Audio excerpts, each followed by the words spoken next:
Noel. I'm one of the founding members of the Black Farmers Collective, Toronto Black Farmers Collective. We're here in the greenhouse at Boundary Park. I'm Jacqueline, and I'm also another founding member of the Toronto Black Farmers Collective. Welcome to our working space. This is our greenhouse, and we're going to give you a little tour of what we've taken from outside and have moved into the inside. And what we are going to be doing for the later fall, winter, until spring next year. Follow us. Okay, yeah. So right here, this area here, it's like a oasis of peppers, different varieties of peppers. Just to name a few, we have the pimento spice peppers from Trinidad, originated from here, and also the Scotch bonnet from the Caribbean, not just Jamaica, but other states in the Caribbean, and if I'm not mistaken, Central America. So um, we have some purple ones over here, and then we have the red peppers over here. Yeah, we have pineapple here. We actually had one last year, so we ate. It was pretty sweet. In the middle here, and of course, it's all combined with the herbs. So you have the aloe vera. You also have basil. These are the basil, parsley, right? Tarragon, rosemary, thyme, you have oregano, strawberry in the mix there. By the way, over here, we talk about from seed to the field. This is the process that we're in a greenhouse right now, but it comes spring. This is an idea, just give you an idea of what we do. So the seeds, put them in the trays, they germinate, and so we watch them, grow at certain size or height, and they're transported to the field. So here is for incubation kind of space. We have even over here we have chocho, chaocho, some people call it. It's a form of corn. Most people in Jamaica and other Caribbean nations are very familiar with that. Yeah, and again, in a nutshell, we want to just emphasize on this one in terms of the process. So these are towers that drive our herd for processing. We grow a lot of a variety of herbs, basil and other herbs. That is from the seasonal, the equatorial, and the tropical environment. We dry them in these towers, and once they're fully dried, then we put them together and make our own mix that you can use in your food, your stew, or you can use it in your meat with your chicken or your fish. We also are focused alone on cultivated food. We grow things like moringa, and this is a tree, a baby tree, but it's getting really tall. It was outside in the summer, and a lot of folks who this is native in their environment, like from the Philippines, Africa, the Caribbean, they come and they just pluck it and chew it. It's like taking your multivitamin that you put in a capsule. This is in a plant. It also balances your blood sugar naturally. It is one of these ancient superfoods. Everything on the tree is edible. Over here, we have some columns growing in pots. We have behind me here, this is brown cherries, and you'll see the cherries.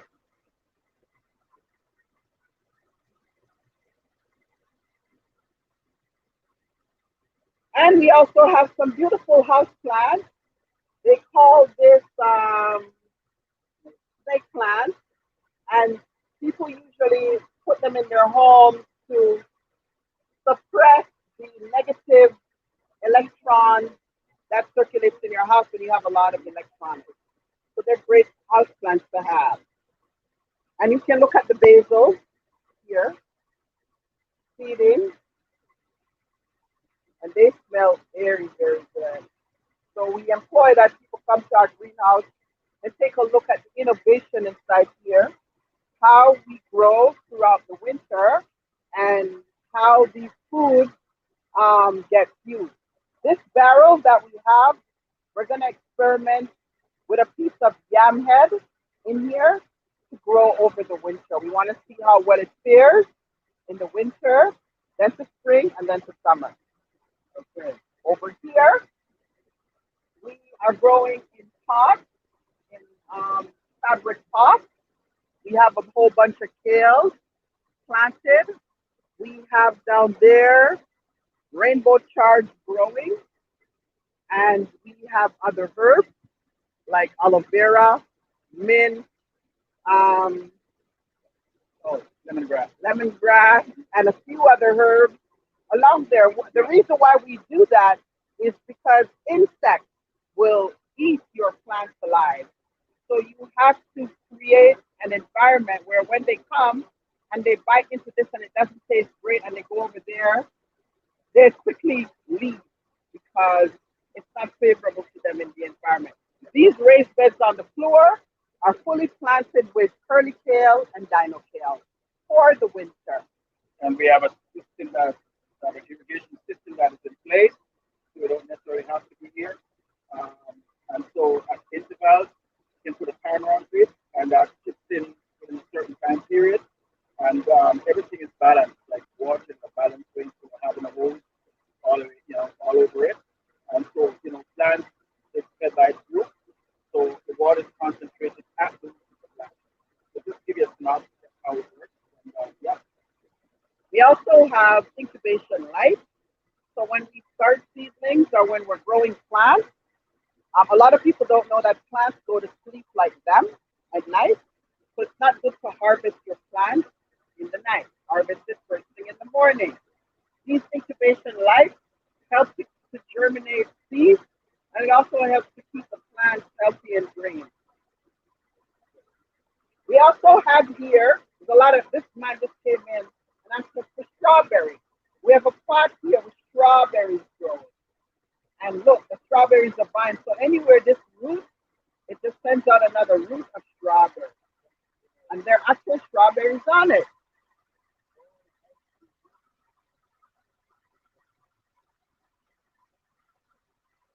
This here is chocolate mint, another lovely favorite of folks. Once they come in and they rub their hand on it and they smell it, they want some. So we're always sharing it. And we have a lot of aloe vera plants, another great medicine to use for your skin if you get burned. It's great first aid for anybody who gets burned to rub on their skin. It's also a great medicine from nature to populate your white blood cells in large numbers.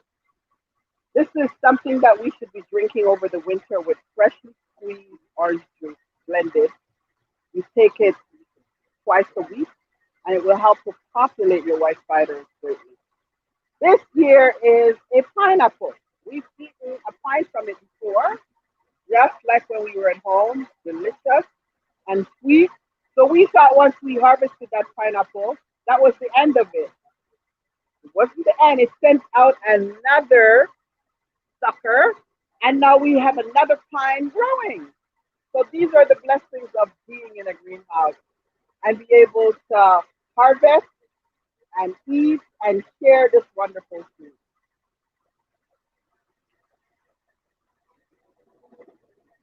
And over there we have some tropical medicines. In Jamaica we call them the cactus. We call it tuna in Jamaica. The other people, the native people of the Americas, we're in the Americas. They call this cactus. Cactus also grow a prickly pear, which is very nutritious, full of antioxidants for you. And I'm drinking some of the tea right now. It makes a great tea to help keep the gut healthy and balanced. And slowly clears the waste that needs to come out of your gut. Behind you here, we have sage. This is garden sage. We have tarragon, another powerful herb like the sage. We have English thyme, and we have oregano. We have basil, and we have a Jamaican guinea tree growing right here. That hopefully one of this day I'll get Yes. guinea. Long wait. And over here, the well created this fabulous contraption. It has four cells in it, and these are bok choy growing. I'm going to plant more. I'm going to put some lettuce in this one. This one has mustard greens coming up in it. And this one has, this is all arugula. And I just sowed at the side of the both side of the arugula today, land cress, which is another native vegetable that you put in a salad and it's very potent and rich. So people who eat our salads always come back wanting more. Yeah. And So this is our workspace where we actually sit, take time, and breathe, congregate with our community and with our partners. Over here, we have two tables. One we get food on, and the other one we have our utensils on. We make tea, we make sandwiches, we make salads, whatever we want to eat. This is the farm. We do it very well here. So you should come up to Down Park to come and take a look at this great example of what community food security looks like. The Toronto Black Farmers Collective work is a developing community food model that are ensuring that people who don't have a lot of money to spend can eat well like everybody else who has money. and we do adhere to the protocol of COVID-19. But just that we are in this greenhouse, three of us. Yeah, we mostly work outdoors, so but don't forget, we do adhere to it. Just anyone to Yes, and we have hand sanitizer for people who come in and want to touch our stuff. We sanitize their hands. yes, okay. What do I have to say? So yes, if you do want to volunteer, we are looking for volunteers. Please send us a DM at keep6org or send us an email at info@keep6.org. And we can definitely partner you up with our farmers to set a date and time that works for you, so that you can come out, help the community, and really just work on food sovereignty, food safety, and help them with their needs. So this is one of the great programs that Toronto Black Farmers Collective and Keep Six have engaged in for the people that are in their network that are food insecure and food poor. This box is around $50 a cost. We have we provide a whole chicken. We provide a dozen farm fresh free run eggs. Um, we also provide a whole cabbage.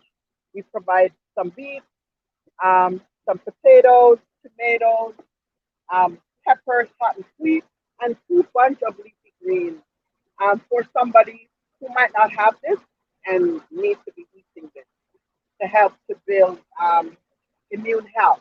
So this is going to be delivered today to one of Keep Six member in their network that needs it. Now Okay. we're rolling outside, and this is the front of our greenhouse. We have two 12-foot beds here planted with kale for the winter. That one over here is the curly green kale. It's called the base kale, and it does very well when it's cold. Um, a, a, a, a thing that people should know about kale is sweeter once we get the first frost and it gets cooler. They get really, really sweet, and they make great salads and juices. Over here, we have dino kale, the black kale, the strongest of all the kales, and it does super in the winter. You can still harvest them if you plant them outside right during the winter. This farm is about 2.5 acres, and so there's still food in the field that you can probably see. Rainbow chard, Noah just harvested these celery today. And there's three greenhouses here. And again, it's all about community food. We have a workstation over there where you can go and watch and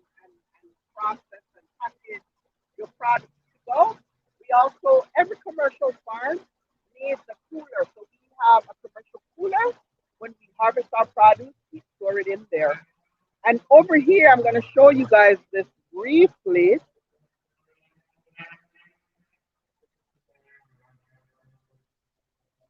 This is what the bok choy looks like on the ground. And they love this kind of weather. They love the coolness. They love the crispness. So you see that? Bok choy in the ground.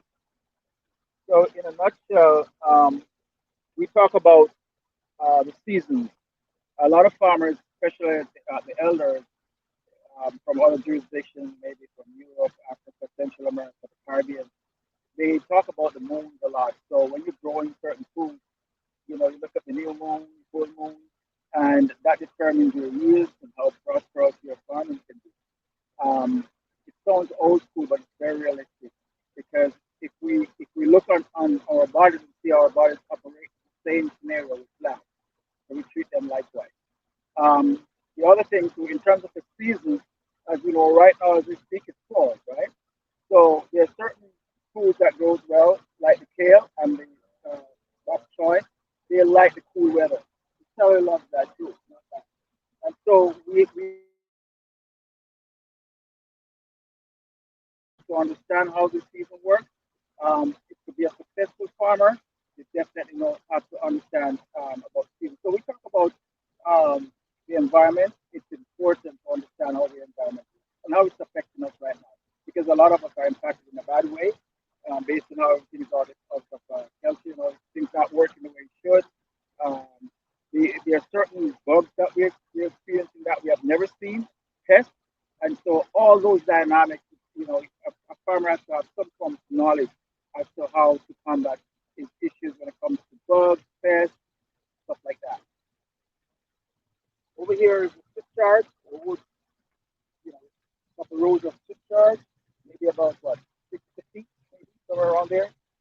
There are Um, about 6 to 8 varieties yeah, here.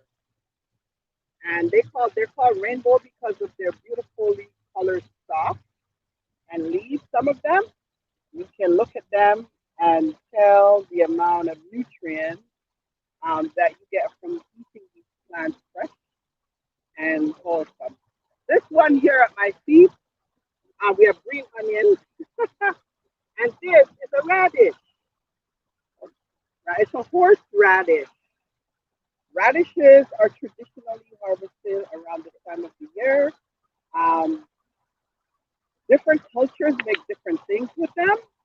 They can be blended, and you can make like a paste, and it's very spicy. You can add it to a number of things. I like them. I like to shred them, a variety of sweet and spicy radishes, and dress them and eat them. So if you have nasal issue, the radishes pulls it out of your head, get it out of your system. So they're great plants for the winter. These guys are turnips. They're hackerized turnips. And this is what they look like. We're used to the purple top turnip that we eat in Jamaica. The leaves are very, very alkaline to eat. So they're beautiful crops. Hackerized turnip.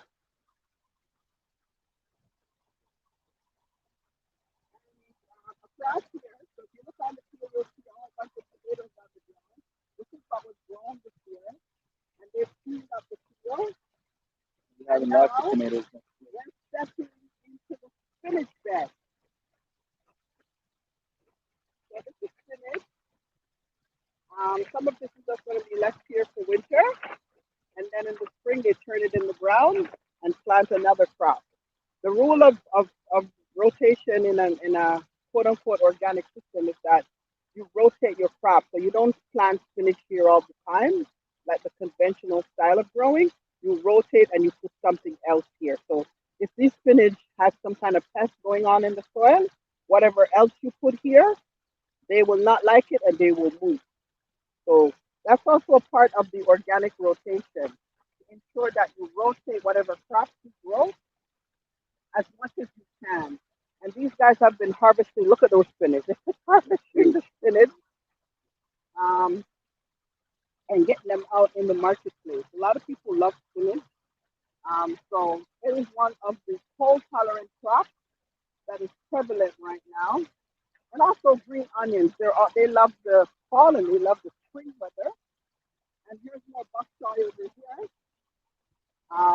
that is being grown. It definitely has to be harvested. And see how big they've gotten. They have to harvest them soon. They're beautiful, right? So we want people to see what local food looks like, the possibility of local food, and how we need to get involved because we have to anchor this now. We can't talk about the government. We have to get our hands back in the dirt to do this work. And it is work. This is what's good.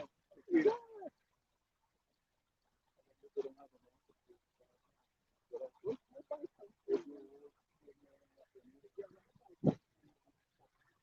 can just put the camera over there.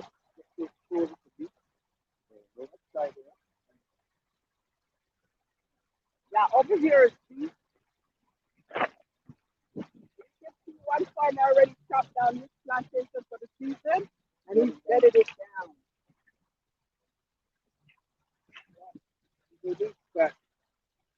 So these are beef. We Jamaicans say beef roots. These are beef roots. Yeah, there's you have some fair sized ones, you have some small ones.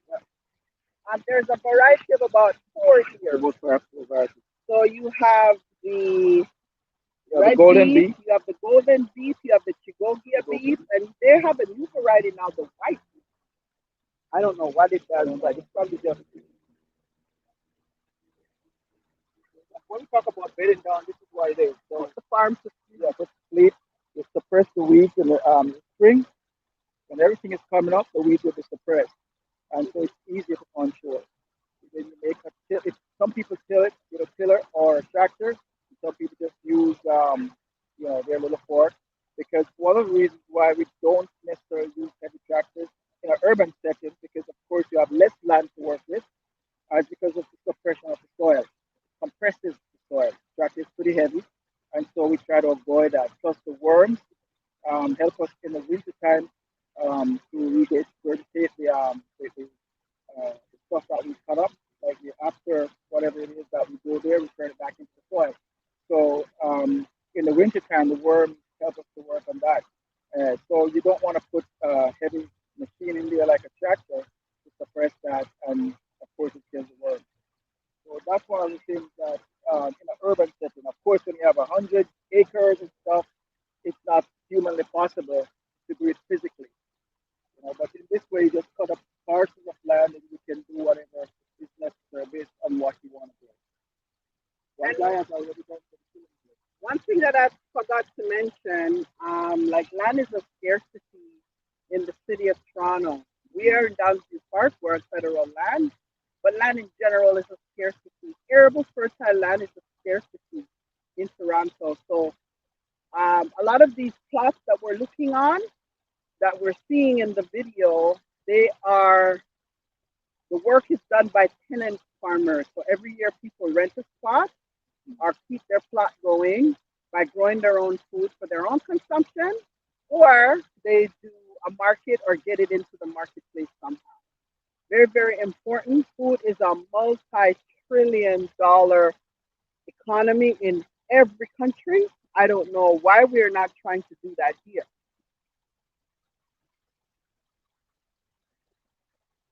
So follow me and I will. So again, mint outside growing wild.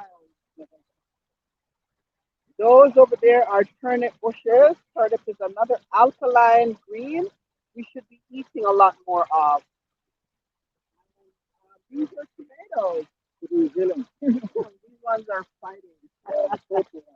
And different varieties, numerous varieties of tomatoes. So this one seems to be a bit it looks black. It looks black when it's growing, and then after it ripens, it turns red. Another farmer. This is another farmer with plants. So he's done some sexy design like a bee. Designs are almost like a Y. And he planted bees, and they're coming in that lovely circle. We have some carrots there. These are the wrong carrots too. They look like a beet. It's a different variety again. So again, agriculture is so scientific now, and there are lots of different strains and what have you. So a lot of people are, the older farmers, they're not impressed with this, but that's the reality in which we live in. So the important thing is to know that as long as our soil doesn't have any contaminants, we don't spray them with pesticides. A lot of things are modified, unfortunately, but we try to source the best heirloom seeds we can, and to share whatever the spoil is with our community. And over here, these are peas, and they do very well when it's truly fruit. Um, you're going to get peas from it, but you can also, if you're making a salad, you can trim the bushes and eat them. Very nutritious and protein if you don't eat meat. And again, a lot of folks come, and a lot of times when they see these plots, they're like, the people are not using the food, but you allow the food to mature, which a lot of people are not used to. So they feel that the plot is run down or it's not manicured. People are just taking their time to give the plant its space to develop itself properly. Over here, it looked like we had a whole barrage of different squashes growing. Same thing over here. We harvested all of them. He has some rainbow chard here, which they look very beautiful in the cold weather. He's also rapid. He's also dug a trench to trap the water when it rains, so it helps to irrigate his bed. Um, we black farmers, this is our plot, one of our plots. Over here, Noel has turned it into a colony haven. So they've all gone to seed because they don't like the soil. We just harvested some celery right here. Yeah, so these are the remnants of the celery that's left. Honolulu likes water, so back here we have a, um, a, a bed of grass, water grass.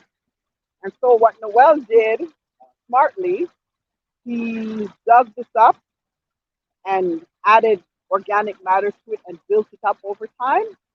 And I can't tell you the amount of callaloo that we sold out of this bed because Toronto has the longest growing season for hot crops. Anything outside of Toronto, it's at least what, 2 months short, 2 to 3 months short. So we have the longest growing season here. And so we try and make the best of the season by growing crops that are culturally relevant to our diet, that are nutritious, and that is accessible. And people can come, jump on the bus and come and get some. Yeah, one of the reasons why we do have um, success with the callaloo is because over here, as you see, wherever there's a lot of grass, you know that there's water there. And so we tend to kind of just harness the water here, build the soil up with compost matter, organic matter, and callaloo loves water. So in this water table here, it does well. Our irrigation issue is over because we get water whenever it rains, and also it retains the water up there. So gradually it soaks here, and the callaloo are watered. And even though there's a crust on the soil, sometimes there's water like 2 inches down. So we decided to literally designate this area here to grow callaloo, and so far we've been successful in doing that. And there's a mix. There's a mixture of tomatillos, Mexican tomato, make salsa with it. This is the purple one, beautiful variety. It's alkaline too, beautiful. And it's so funny. I mean, usually we wouldn't have them right now, but it's not that cold.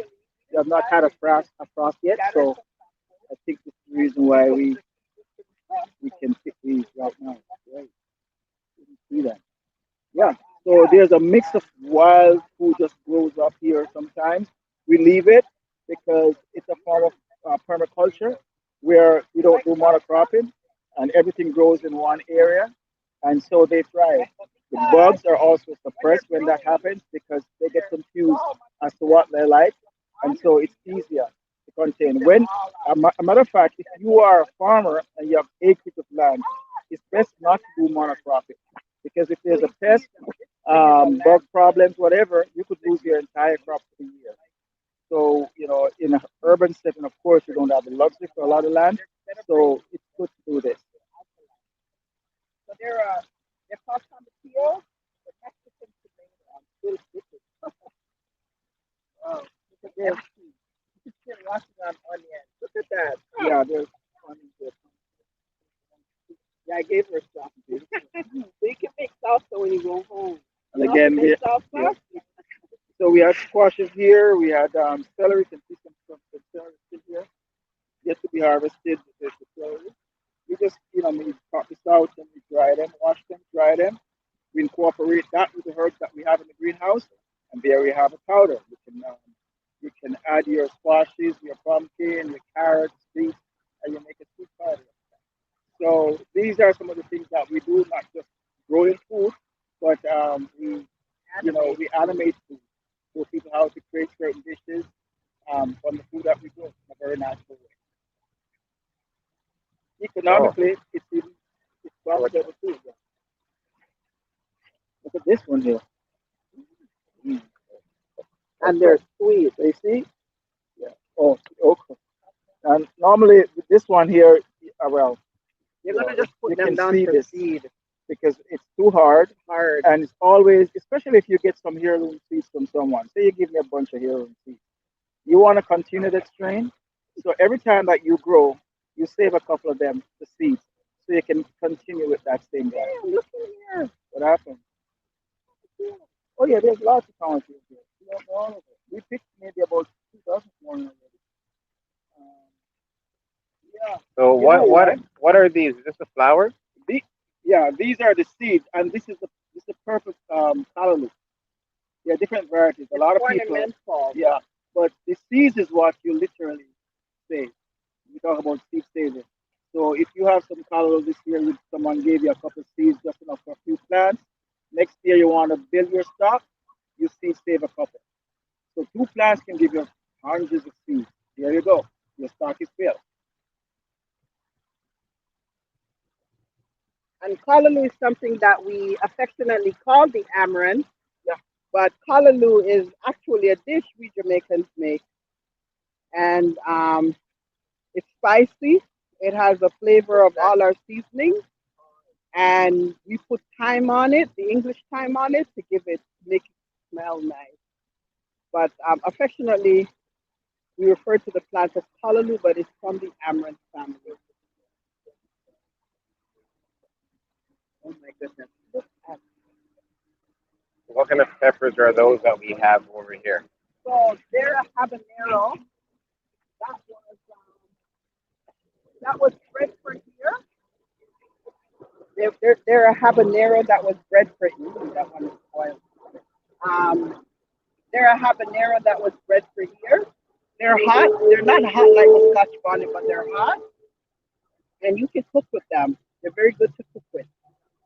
So if you like to cook, it's it's a good pepper to add to your meal or to your dish.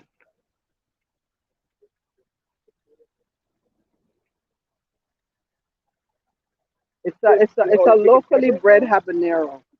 I've tried it this year, and I really like it. Um, given given the right conditions, it just keeps populating more pepper. You know? Yeah.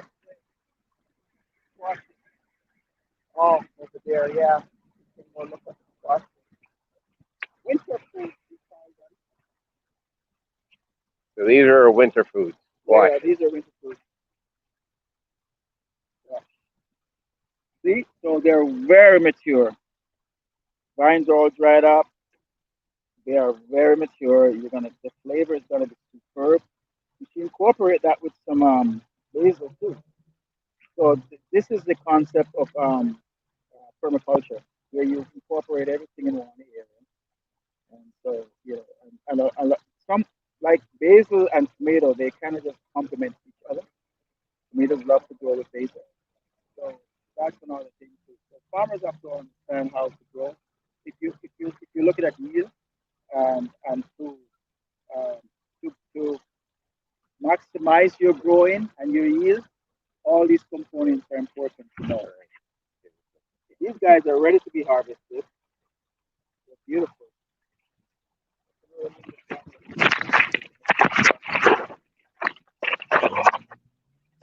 So we not only have farmers, we also have gardeners. Grow their own food in their own yard. A lot of people do very well from feeding themselves and their family with rotating crops right throughout the season. So a lot of people have farmhouses, but they're gardeners, they're avid gardeners, and they grow. They do very well. And if you don't know, others will teach you. It's always the other one beside you that teach you and share knowledge with you and show you what to do so you can get maximum benefits out of what you're growing. Okay, so they're good and bad and everything. You notice here, for those people look closely, you can see here aphids. And so Yeah. farmers, whenever you grow, whether you're a grower or farmer, just a farmer, it's important to collaborate, to talk to each other, to share knowledge. Because sometimes some people are farmers, you never know everything. And so this is one way to learn from each other how to combat aphids. So you ask questions or pets. You ask questions because sometimes you might come up with a concoction and it's not very effective. But there's another farmer who tried something else and it worked. So all those things are important in a farm. So these things here, they do have these scales, they have aphids. The best way to get rid of this is you have neem oil. You can use germicidal soap, and I think one of our concoction we use goodness, not fermented, sage, not sage. There's sage. Some people use sage in it, but you can use a combination of oils and soap, and it works. With this now, for next year, you're going to be growing. You try not to turn this in the soil because sometimes the aphids, they feel alive. So you take it and put it somewhere else where it's not going to affect it. And when you mentioned about crop rotation of the soil, if you have acres of land, the best thing to do is to rest a part of it. So if you have 10 acres, you can go on 5 or 6 and rest the other 5 or the other 4. In that way, if you have to build the soil in the meantime, remediation, you want to call it, you add nutrients to it just like our bodies. Every 7 years, there's a body change, same scenario with the land. So it's important because, again, you'll have soil depletion because you're putting in food all the time, and some of the food that we're putting in are heavy feeders, so they suck a lot of nutrients. So you have to replace it. So one of the best ways to turn whatever is growing back into the soil, as long as it's not disease, it's disease free.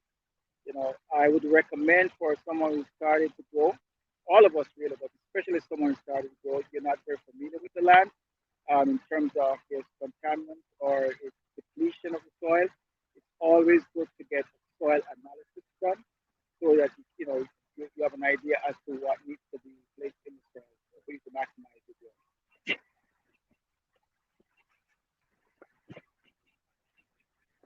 I've just started a process here also in the soil ready to prepare for next season.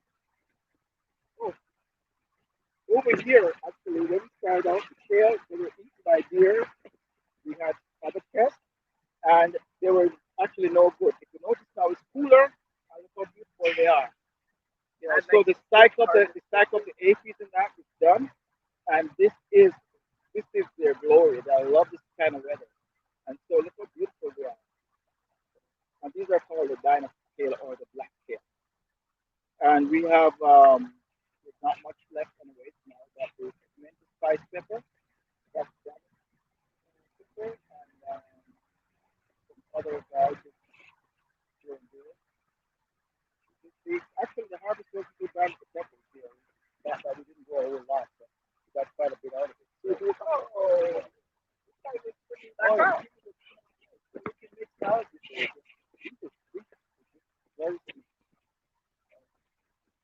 especially after the first frost. It's awesome. And I do it like supplements, I like these carrots. And all you have to do is make a salad with it, just kind of not much of a cut it, but just kind of mix it up and you just put your herbs and the olive oil in it and your coconut oil, whatever, and you good to go. You almost have like almost a bunch there. That's, and there's lots more here. Right? It's good. And there's a big olive plant. Anyone wants the olive plant? Yeah. Yeah, well, that's good.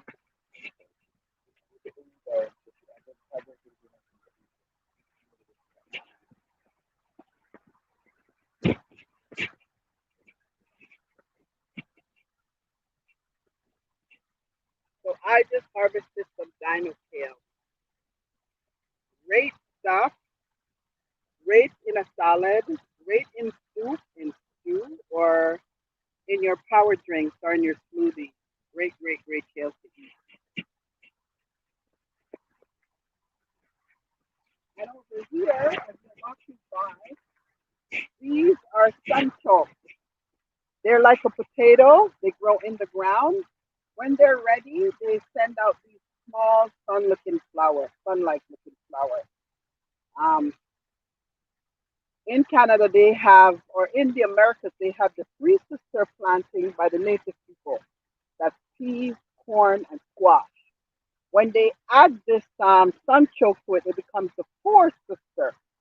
So a lot of things can run up the vines of these plants. These plants also will take over your space, so you have to keep on thinning them out. But they're great plants to have. They're native plants and they're great to have in your garden.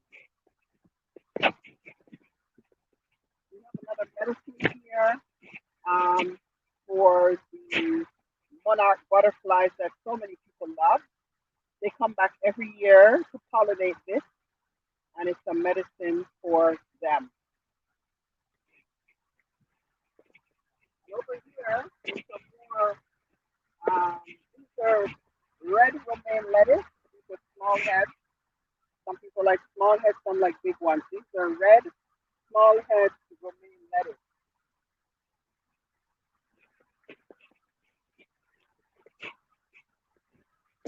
And people want to use this plant. It's not, you can't eat it, but people use it for dyeing.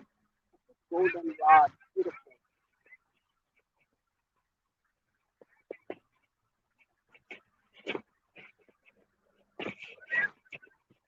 So this area here is complete.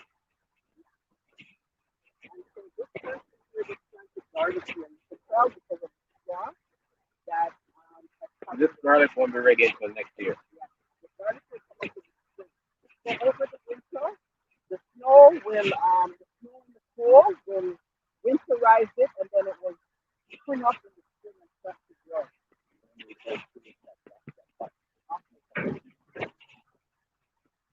So they just planted their garlic. They just planted it, they covered it with grass. We are going to plant a little patch here this year. But we're going to grow the most of it outside of the sun.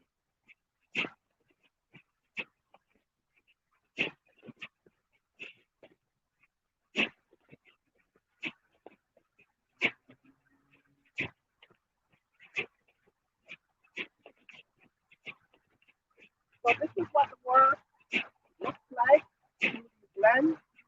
Um, if you want to get involved, you can contact Keep Six, and Keep Six is a partner with Black Farmers, so they'll let us know who wants to come and who wants to learn or especially to do this work. Thank you so much.